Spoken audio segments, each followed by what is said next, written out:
Oh, never mind. You can keep going. Here we go. Oh, I'm going to let Steph do the intro first and maybe never tell that story. Never tell that story. Hey, we should be going live. I'm just going to check us out. It says you're live. It says we're live. Let's see. Shoot, I just took a drink. That's where the thing's going to freeze. It's gonna freeze if you like mowing down on your beverage. Normally I have, yeah, we're good to go. Great. Well, welcome everybody. Welcome back to the command post. It's been, it's been a year because we haven't seen everybody since 2020. So welcome to 2021. Spoiler alert, it didn't get any better. We thought 2021 was going to get better, and we thought January 1st was going to be that magical moment when, you know, life suddenly got back to normal. I personally have decided to delay celebrating the new year until like April, May, when things start opening back up again. So I'm going to reuse my New Year's hat and my streamers and everything, and then like celebrate when we actually start living life again. So April, you're so cute. Right? I mean, I'm really hopeful. I really am hopeful, Kathy. Please don't rain on my parade. It's going to happen, I swear. Well, welcome to our guests today. We have Cathys, Priestman. We have our regular Sarah Rozema-Seaton. Everybody knows her by now. We have Margaret MacKenzie joining us all the way from Germany. It is 2:00 in the morning and she's being a trooper. So if you start seeing her pass out and drool at the side of her mouth, we know why. And we have Megan Leslie joining us. Visual. So thank you to everybody. And today we're going to be talking about how to have a meaningful career as a military spouse, regardless of all the challenges you guys face. And it sounds to me like, you know, Kathy, I feel like you're like sitting on some comments there before I even get into my questions. Why is saying that you can have a meaningful career as a military spouse kind of triggering to you? Oh, sorry, I couldn't hear you there, Stephanie. Why is what? Sorry, can you hear me now? It's a little bit tinny. Sorry, I forgot my microphone at the office. I'm like all over the place today. This is what happens when you get the first show of the new year. My question to you, Kathy, is before I kind of start talking and asking some questions, I want to know why this topic can be a bit triggering for people. You had kind of made that comment before we started. You mean the comment I made off the air? Yeah. Off the record? Yeah, you know. That is now on the record. Well, I think, you know, even though I knew what I was getting into as a military spouse, because I was raised in a military family, we were a dual service couple when I got out and became the, you know, trailing spouse, if you will. What I wasn't prepared for was my loss of identity and the need to reinvent yourself at every posting and sort of reconvince people that you know what you're talking about and revalidate, you know, yourself, sometimes to yourself.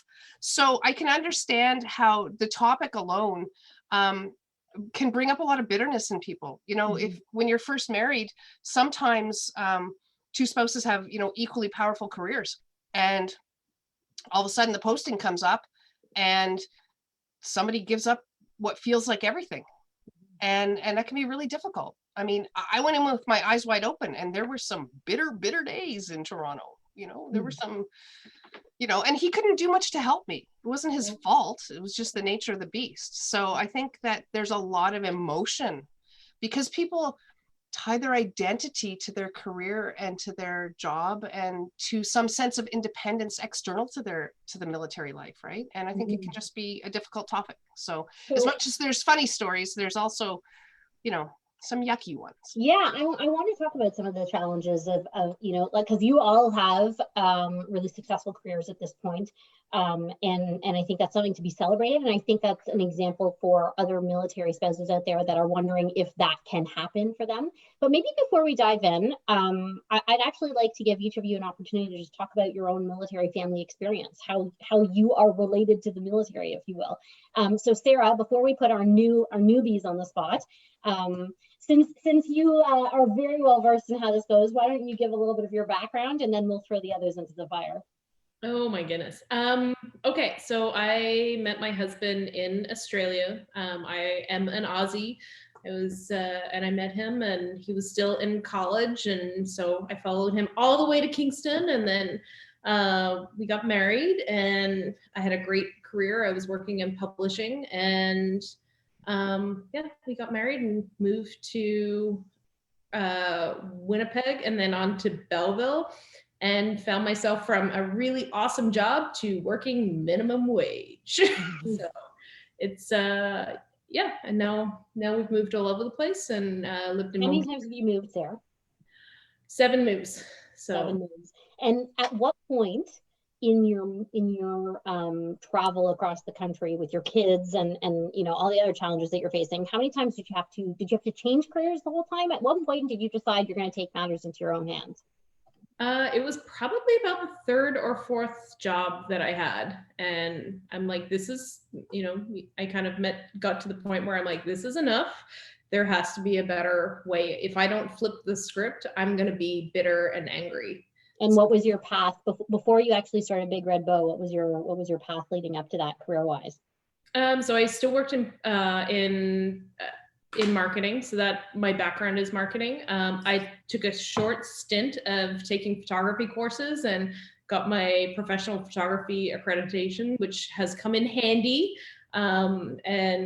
But my love and my passion is marketing and in that field. So I was lucky enough that I could kind of pivot along the path. But what was hard is you always start at the bottom again, or you start at a lower level than what your experience is. So, you know, having many years of experience, and then, you know, you're under someone that's maybe, you know, pretty new. So it's challenging because you know that you can do so much more.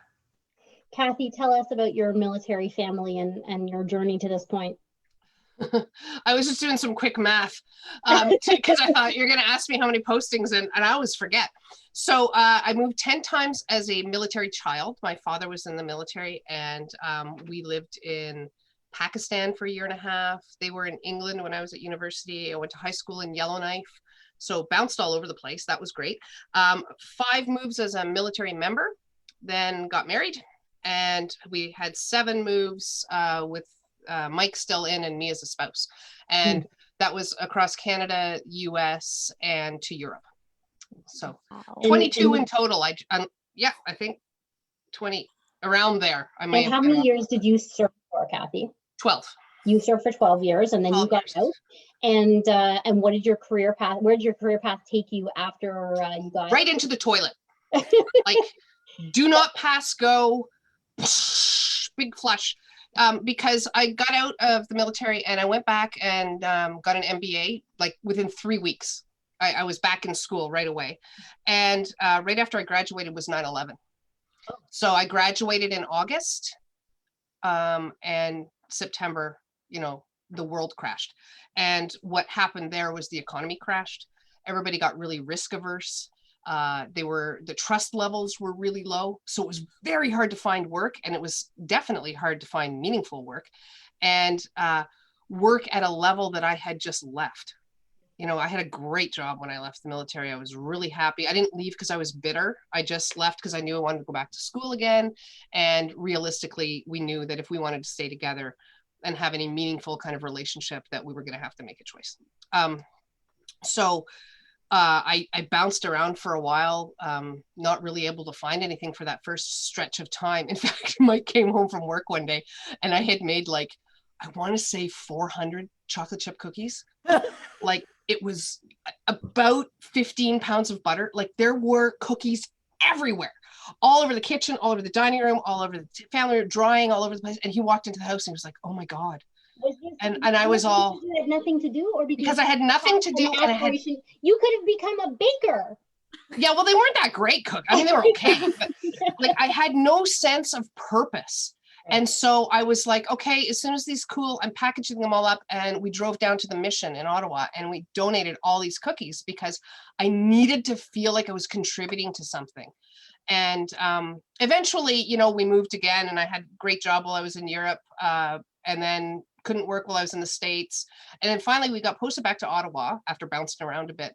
And I was an independent consultant, business consultant. And then finally we stopped moving and I incorporated my company. And that was about 8 years ago.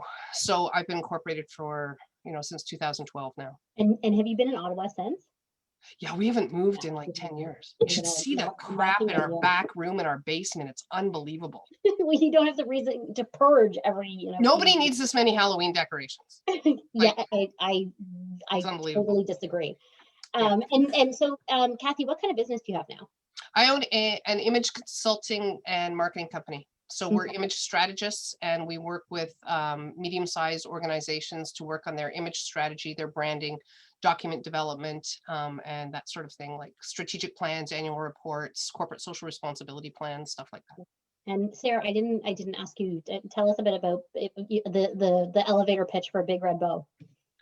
We are also a slightly different marketing company. We specialize in digital marketing, so websites, social media management, but we still do some traditional marketing, like billboards. Meg loves doing billboards, and other booklets and promotional material. But predominantly, we work in the digital space. Perfect. Okay, Megan, you're up. Don't be nervous. We'll be very gentle on you. No, I promise. I'm good. I promise. Tell us about your military family. How are you related to the military? So my husband is a SAR chief check pilot. You know what? For how long we've been in, I should have a much broader lexicon of military terminology than I do. But I really clung to my civilian life. But yeah, we met online in 2009. I moved to Belleville in 2011, and we've been here since. So he's been posted and reposted to various squadrons at 8 Wing for that time. So we haven't had that crazy, moving every 2 or 3 years, which I think most people focus in on as the biggest obstacle. Mm-hmm. But for me, it was also just the geographic location itself, because I grew up in Toronto, lived there my whole life, actually very close to your office building. And so I worked downtown Toronto. I went to design school in Toronto. Like, I was a big city girl. So moving here, even though it's not, the smallest of bases, for me, it was a huge lifestyle change. And just not having the breadth of opportunity, I found very, very difficult, especially given the line of work that I do, because I'm in branding and design and that kind of stuff, which is how I got hooked up with Sarah. But I went from working at like a really cool little boutique design firm downtown Toronto to I landed at a real estate office in Belleville, and I worked there for a long time. They were wonderful to me. It was a good job, but it wasn't. And when I moved here, I was sort of right at at the tipping point of sort of really launching something like a career of sorts. And there was a lot of times where I sort of wondered, what could have been if I had stayed in a big city where there was more opportunities for the type of work that I was doing. And so, I've had about 6 tipping points. Yeah. So, and then I went on mat leave with my second son in 2019, and I was supposed to go back April of 2020. And that was, of course, when the COVID was closed. Yeah, everything closed. So they didn't really have a need at the time for a marketing person because there wasn't a whole lot going on and the office was closed and all that kind of stuff. So I was and I had been so desperate to go back to work. Because again, like Cathie said, it's like whether you're on mat leave or it's military, you really get a sense of purpose and identity in your work. So I was so desperate to go back to work, and I was really looking forward to it. And then everything just ended. So I was sort of fighting both of those things. But fortunately, I had hooked up with Sarah by that time. And she offered me this opportunity to contract for Big Red Bow. So that's been really, really good for me. It's brought, it's given me opportunities to learn a whole new skill set and do a whole variety of new projects that I probably wouldn't have had a chance to do had I stayed in the real estate world. But yeah, it's been a weird journey. Okay, that's great. And Margaret, you have had a really interesting journey, especially now that you're hanging out with us from Germany. Tell us about your military experience and sort of where that led in terms of your career path. So military, we've been in the military for, we say since 89. Paul joined, I met him then as well. And in 91 was when we had our first posting. So we had about 12 postings over the 30 years that we were together. Wow. What was your question? I really want to know just sort of your military background. So tell us about like, so you 30 years, 12 postings. First of all, where have you been? Has it been mostly North America? Has it been? So we've been 2 times in Europe, and we've been once in Colorado Springs. And other than that, it's been Winnipeg, Kingston, Halifax, Ottawa, Winnipeg again, Ottawa again. Yeah. That's great. And what is it that brought you to Germany this time? And how long have you been there? I don't remember, because I feel like a year ago when I spoke to you, when we first met, you were in Germany already. Right. Yeah. So we were supposed to be here for 3 years. We got an extension for a 4th, and COVID's kept us here for a 5th. Right. So we hope to come home this summer. And tell me about, the career path that you've had over the 30 years that you've been sort of posted with your husband, and what that looked like. I went to St. FX, so that's where I got my business degree. And I think it gave me flexibility to be able to do anything. So I started with the Trenton MFRC as the volunteer coordinator in 91, and really found a passion for reaching out to military families. That's what I really wanted to do. All throughout my career, I either volunteered or worked with military families. But then I had a whole host of really wonky jobs. So I was a waitress, I was a school teacher, I was a teacher assistant. What else was I? I was an office manager, a receptionist. And you're right, Megan and Sarah, always starting at the bottom in 2 weeks. The hardest part for me was 2 weeks vacation. Like, come on, I've been doing this for 15, 20 years at the time, and you're going to give me 2 weeks vacation? Oh my goodness.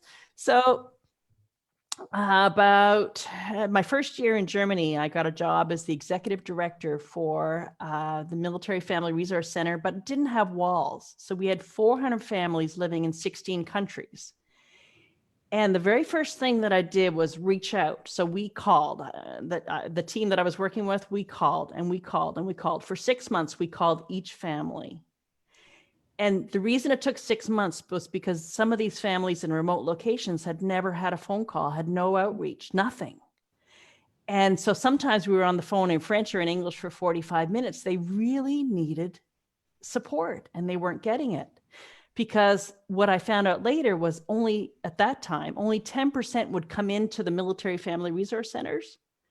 So we needed to figure out a way to reach out. That was the same year that there was serious cutbacks with the military family resource programs.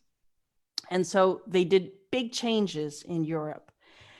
And I chose to step down from that position and focus my energy on outreach, on interactive online outreach. So I got trained in synchronous learning. I got a certificate in how to be creative in your outreach and not be death by PowerPoint.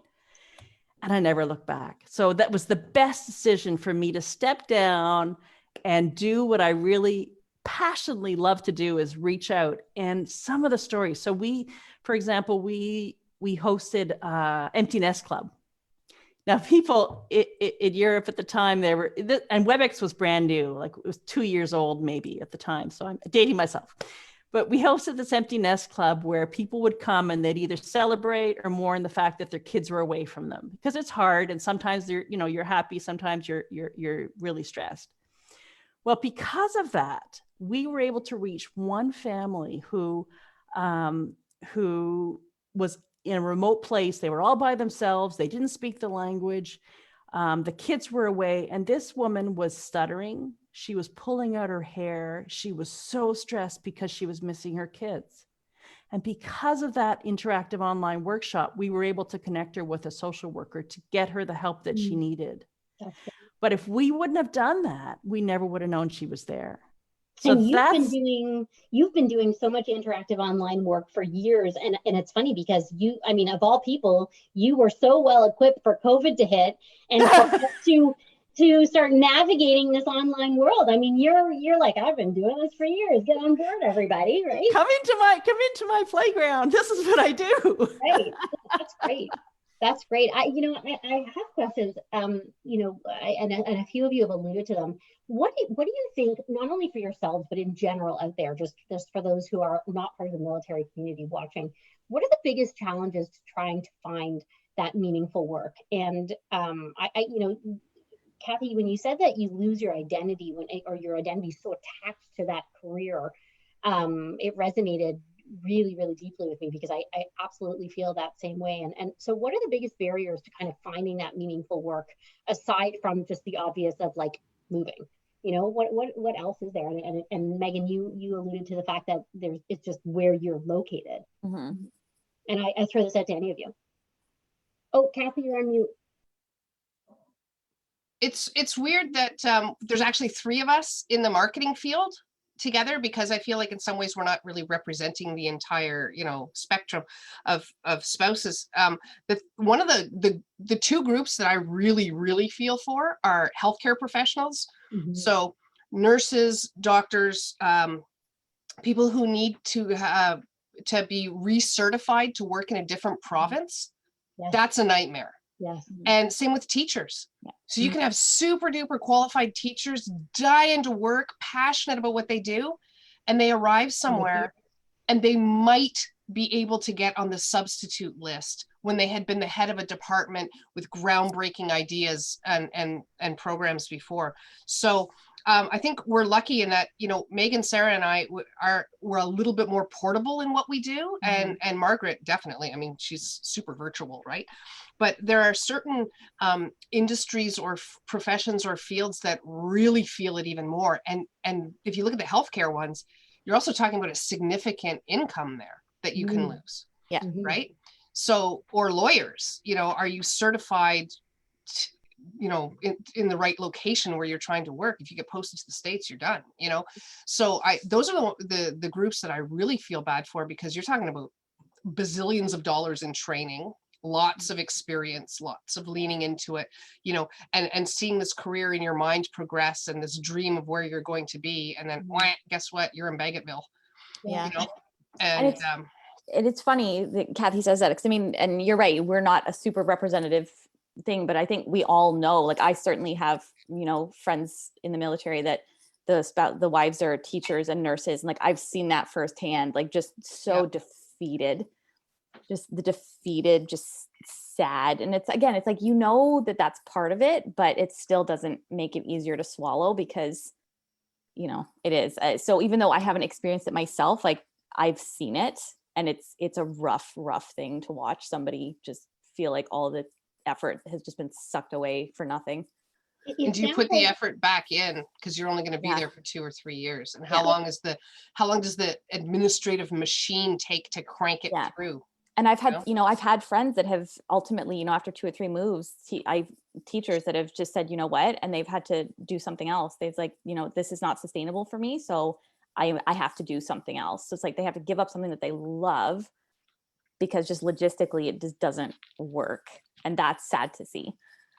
You know, something all of you have in common, and it sounds like this is a common thread for military spouses who want to have a meaningful career, is you have to go through this period of time where you have to reinvent yourself. Mm-hmm. What does that look like? You know, how do you kind of, for those, I keep thinking about those who might be watching, you know, you guys are so far ahead in your careers now, and you have done that reinventing, and you have found that success, and you found yourselves again.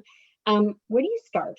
Are there resources out there? Are there groups? Are there mentors? You know, how do you kind of start from scratch and determine that you're going to be able to do this without the networking of an office, or that foundation of staff that can be there to surround you? It's a loaded question. I think there's not a lot of resources out there. There's boot camps, and you can take a 1-week course and those sorts of things. And that's frustrating, because you have to learn a lot of the lessons the hard way. One of the things that I found the most useful is having a network of other people that are in business or run similar companies. I know I have talked Cathie's ear off a million times, or you know, have troubleshooted things with her before, or other friends of mine that are also in the same situation. But it's hard, because there's no roadmap. There's no like, this is the way to do it. Take this course, and this course, and you're going to be good. You have to kind of, and then you have to juggle what happens if you move, and how do you take your business, and how do you look at your business not only being a business, but how do you transition it from place to place?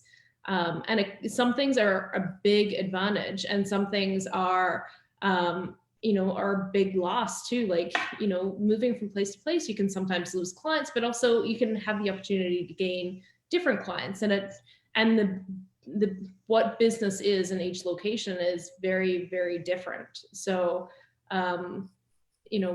we've done three moves since I started my company, and each place has has some pros and some cons, and some difficulties and some joyful moments too. So Anybody else? Okay. Yeah, actually, we were, I lost my train of thought completely. Oh no, that's the worst. Cathie, what's in your beverage? It's a brown cow, and the reason I keep hiding the bottom of my glass is I put like 27 cherries in it, and so I've been sneaking and eating those, so I put myself on mute when I chew. We were saying, how do you reinvent yourself? And yeah. So this is the thing that freaks me out. I mean, I have to admit, we have not moved recently, like in the last few years. So, and I'm very grateful for that. But what used to be really difficult for me was we would arrive at the new place. Mike would go to work and know half the people he's working with. He knew what he had to wear. He knew how to get there. He'd probably been in the building before. He could go to the mess for lunch. His life just picked up in a new location, right? But then I had two kids who didn't know where the bathrooms were at school, so they may or may not have gone the first day because they weren't sure what to do. Had to get them to school. Oh, now we need a dentist appointment. Oh, guess what? You're getting kicked out of school because your vaccinations aren't up to date. Well, actually they are up to date, but they're just not in your system yet, and so all of my energy of the relocation used to go to getting the house set up, getting license plates on the car, getting a new doctor, finding someone to do my hair, which now that I've gone gray is less of a big deal, but getting the kids settled in school. And then once everybody else was sort of in their groove, sometime around November, I would wake up and go, oh my God, I've lost myself. I don't know who I am. And then, Christmas would suck because I would be in this funk. And then the new year would come around and I'd be like, okay, maybe like in February, I'm going to start job hunting. And that's after you've moved in July. Like if you move every 2 years, we had one time where we moved 5 times in 5 years in 3 countries. Like I was really done after that.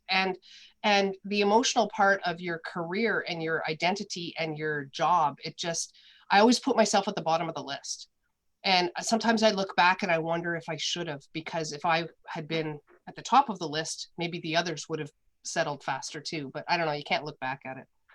I'm getting some really interesting questions that are coming in here. So I apologize for looking down, but Eleanor on the back end is Kahlua and maraschino cherries. That's right. Eleanor is on the back end relaying questions for us. How do you think attitudes for military spouses have changed in terms of careers in the generation, like since the generation before us? Because do you think that the military spouses of the 60s and 70s had the same challenges, or do you think that the attitude towards employment has completely changed now with modern times? What do you think? I'll throw it out to all of you. I could read your mind, Cathie. It's a really interesting question. I don't want to be all dominating of the conversation, but my mom was a military spouse. She lives 2 blocks away, and she got married in the 60s and then had me, and she was a teacher. So you could either be a teacher, a secretary, or a nurse, right? Those were their 3 options. And pretty much when you got married, you stopped work. And that was it. And she just assumed that's the way it went. And all of her peers, all of the gang from the regiment that I see all the time, they just went with it. Right. They pretty much, it's just the way it went. Bought hats, gloves, went to the parades, hosted the dinners, played a very, very traditional role. So I think for her, it's difficult to see what I'm doing now, because she's like, how are you doing it all? It's just so much, Right. But I don't want to say this system has definitely changed, Yeah. and it had to. I was at the very beginning when they started with the military family services and the military family resource centers.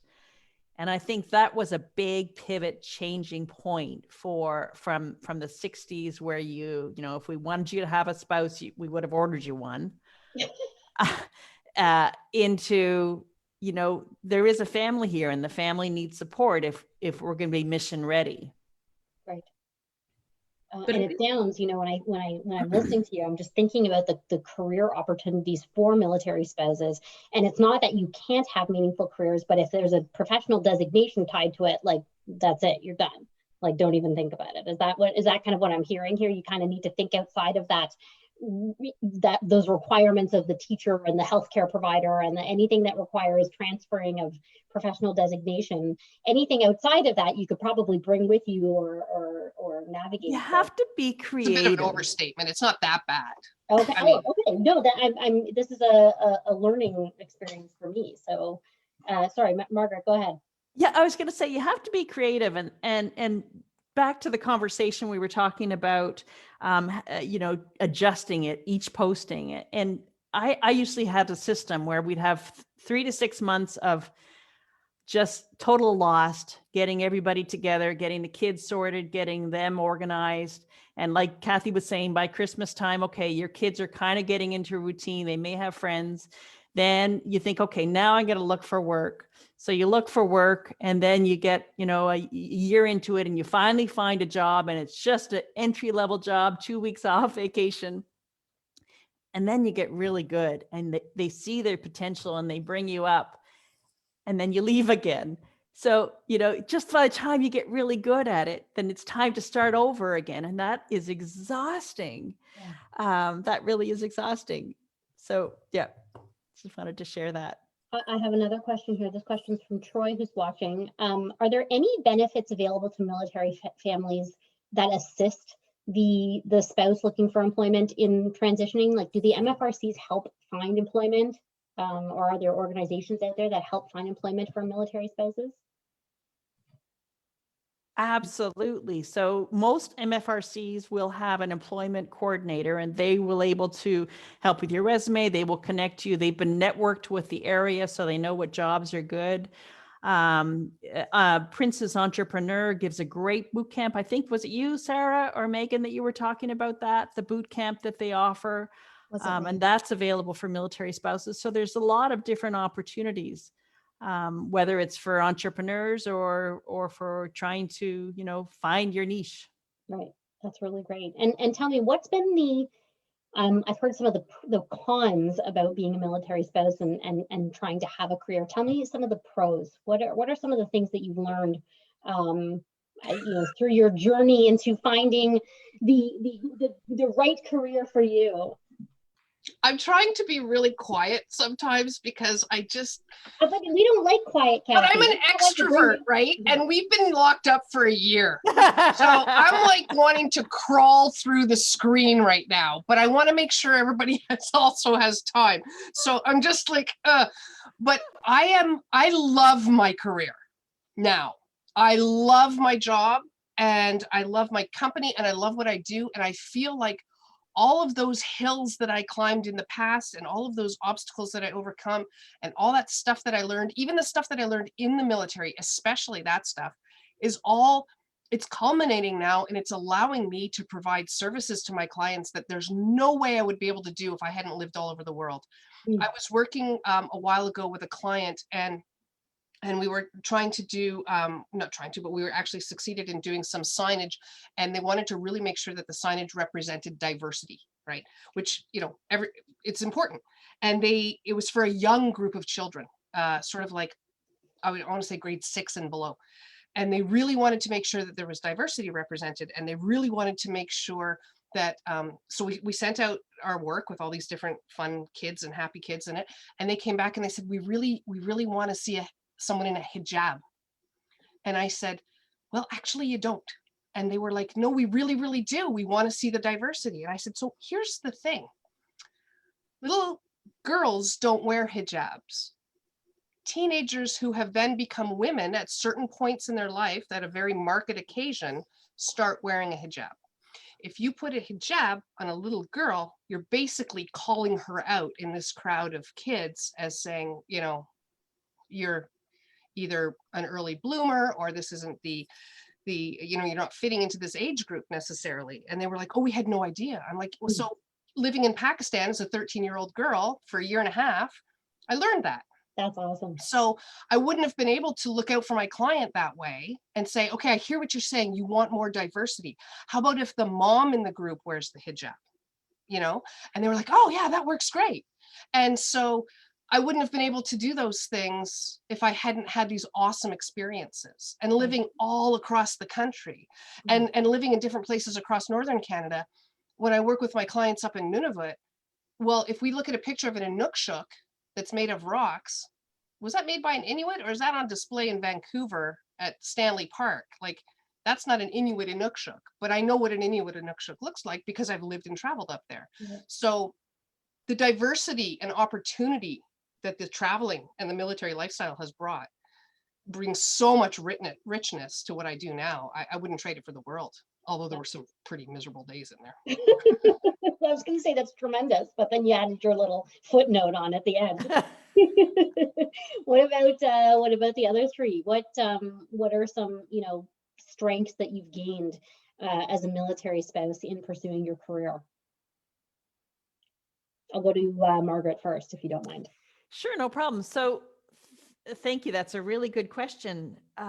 Every job that I've done in my career, I seem to have had a mentor, and I've learned something from every single solitary job, regardless of what it was. And even my volunteer jobs, because those are very important as well. So when I was working in the puppy shelter and, you know, cleaning the cages, and you learn respect, you know, you learn so much from each of your different opportunities that you have. I stopped, this is going to sound funny or odd, I guess. I stopped thinking about how much money am I going to earn, even though I know I'm worth a lot more than I will ever earn. But I started thinking about what brings me passion? What do I love? And so I love more than 2 weeks vacation. So that's got to be in there. You know, reaching out, bringing people information. I never would have had that opportunity if I hadn't had all these little jobs where I learned a little something each one. And then I grew on that and learned a little something on the next one. So I think the learning opportunity for me is what I really like. I love that. Sarah, I want to come to you next. What are some strengths that you've built in your career journey? I think one of the biggest things that I've learned is how to pivot, how to not look at the picture of what I thought my career was going to be and look at it in a different way and be okay with it. And it's great. Like, you know, some days I'm working from home in my pajama pants, don't tell anyone.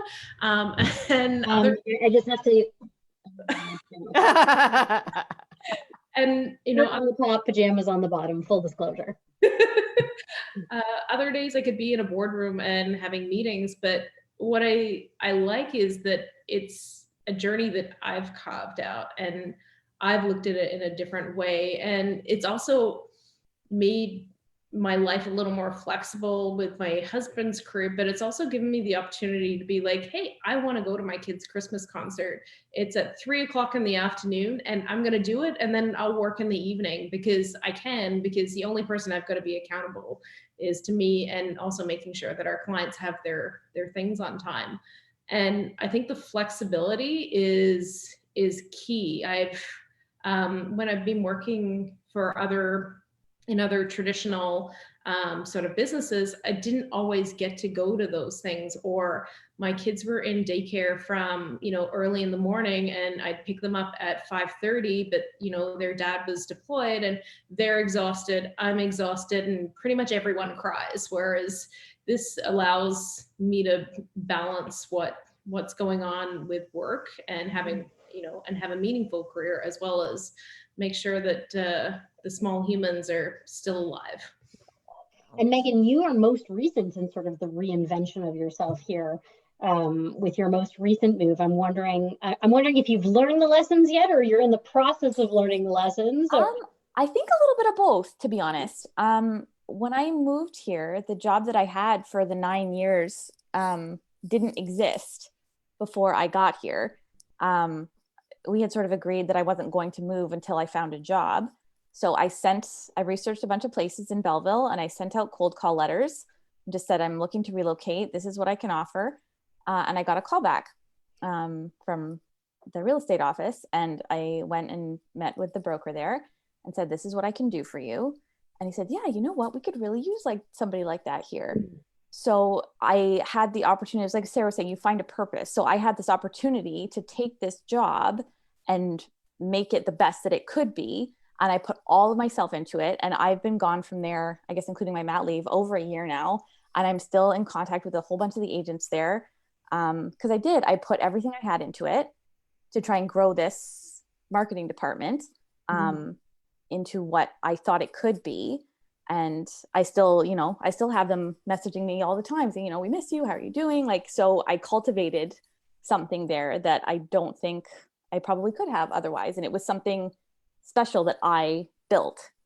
I love that. That's which great. was cool. And we're getting close to the end of this. I can't believe it. I could listen to you guys talk for another hour.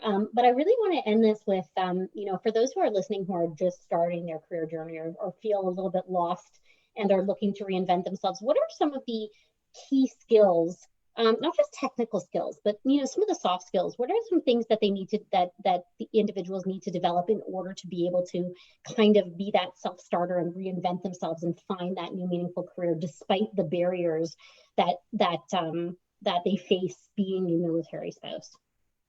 Sarah, I'm going to put you on the hot spot in the hot seat first. I've been so kind to you today. Come on. Oh my goodness. Normally I like throw you into the fire right away. Thanks. I think the biggest thing is to be okay with failing. You won't get it right the first time, every time, but you learn something from it. Like, and you're going to make mistakes. It's either going to be like for us, sometimes something goes on the press and it's got a spelling error and you've got to eat it and reprint it. Sometimes it's, a mistake because you haven't accounted for something in the way that you do your accounting. It can be a lot of things, but you learn something from every step. So you've just got to sometimes dust yourself off and just keep going and use it as a learning opportunity instead of a failure. I like that. Don't be afraid to fail. Margaret, what about you? What's a skill that you think these new folk need to develop? In our family, we each have a superpower. The kids have given us superpowers, and mine is the networking girl. So they gave me a big T-shirt with the letter N on it because nobody's safe. And I think being thankful and being able to network, being able to go out and talk to people, tell people what you were passionate about, and find common interests, listen to people, and see where you can really collaborate. So networking is so important. I like that very much. Meg, what do you think? I would absolutely agree with Margaret for sure. Because that's, especially if you're moving somewhere so frequently, it's so much of who you know. And even just, my getting in with Sarah, she literally knows everybody in Belleville. I feel she really does. She knows everybody. Really does. And yep. So, that's afforded her and I a lot of new opportunities. So it's so important to just put yourself out there and talk to people and just try and build something for yourself. And it's not always going to be easy, but you'll meet the right people along the way and you just build off it. Just keep putting yourself out there. Yeah. Before we go to Cathie, I have to say, I say it all the time, from a Together We Stand perspective, Sarah is my in everywhere. Anytime I need something, I'm like, Sarah's got a guy. I know Sarah has guys. That's a real gift, Sarah. Yeah, she's always, and if she doesn't have a guy, she has a guy who knows the guy. Yeah. So, Cathie, what do you think is a really important skill set that someone might need to have in order to navigate a military spouse career? I think it's okay to be sad.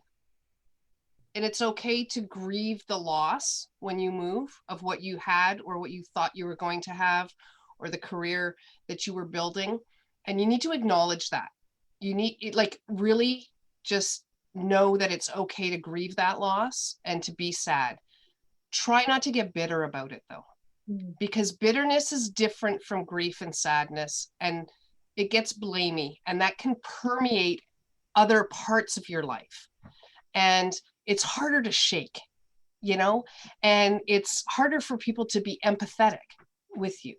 So I would say acknowledge the loss, acknowledge the hurdles, acknowledge the challenge. It's difficult, and it's okay to be sad, but try not to get bitter, because it's a different flavor and it's a different taste, and it's probably not who you really are, and it's probably not who you want to be seen as. So when you're going into job interviews for the 15th time, and you're only going to be offered 2 weeks of holidays, like, acknowledge that it's not where you want to be, but know that you can be more. Tap into the network that you've got and you've developed, and it doesn't have to be where you are. It can be anywhere. I mean, one of our team members right now is working out of Uganda, and because her husband got posted there, and that's where she went. And I said, that works for us. We're fine with it. So I would just say, like, avoid the bitterness, stay as positive as you can, and look for the gems and the positive points in it, because it's pretty exciting. I love that, Cathie. I love that. Like, I think what you just said is so valid in whether you're searching for a military career or not. In terms of that, it's okay to grieve, but don't be bitter. I love that. I thank all of you. I think you guys are. Sorry, Meg, did you want to add something? If I could just add one last little thing onto what Cathie said. I know for me, finding a tribe of other spouses was so huge for me, because they relate on a level that other people can't. So, like, find your people, and even if they leave again in a year or two, like, just find your people and, like, hold on to them, because they'll get you through, and you'll get each other through stuff, because they understand on a level that other people don't. So no, that's amazing. Thank you. I'm reading a really interesting book right now. I'll give it I get nothing from this, so I'm just, here's a plug. It's called Daring Greatly, and it's all about being vulnerable. And so much about what we talked about here today in terms of reinventing yourselves and putting yourself out there for a job, posting after posting after posting, and having to start from the beginning and not being afraid to fail, has so much to do with vulnerability. And so much about this book talks about vulnerability being very brave. So I see you all as being very brave for continuing to put yourselves out there and not being afraid to fail and to persevere and ultimately have these incredibly successful careers that people can kind of use as points of trying to aspire to say, I can do that too. So thank you to all of you today. A very special thank you to Margaret, who is joining us.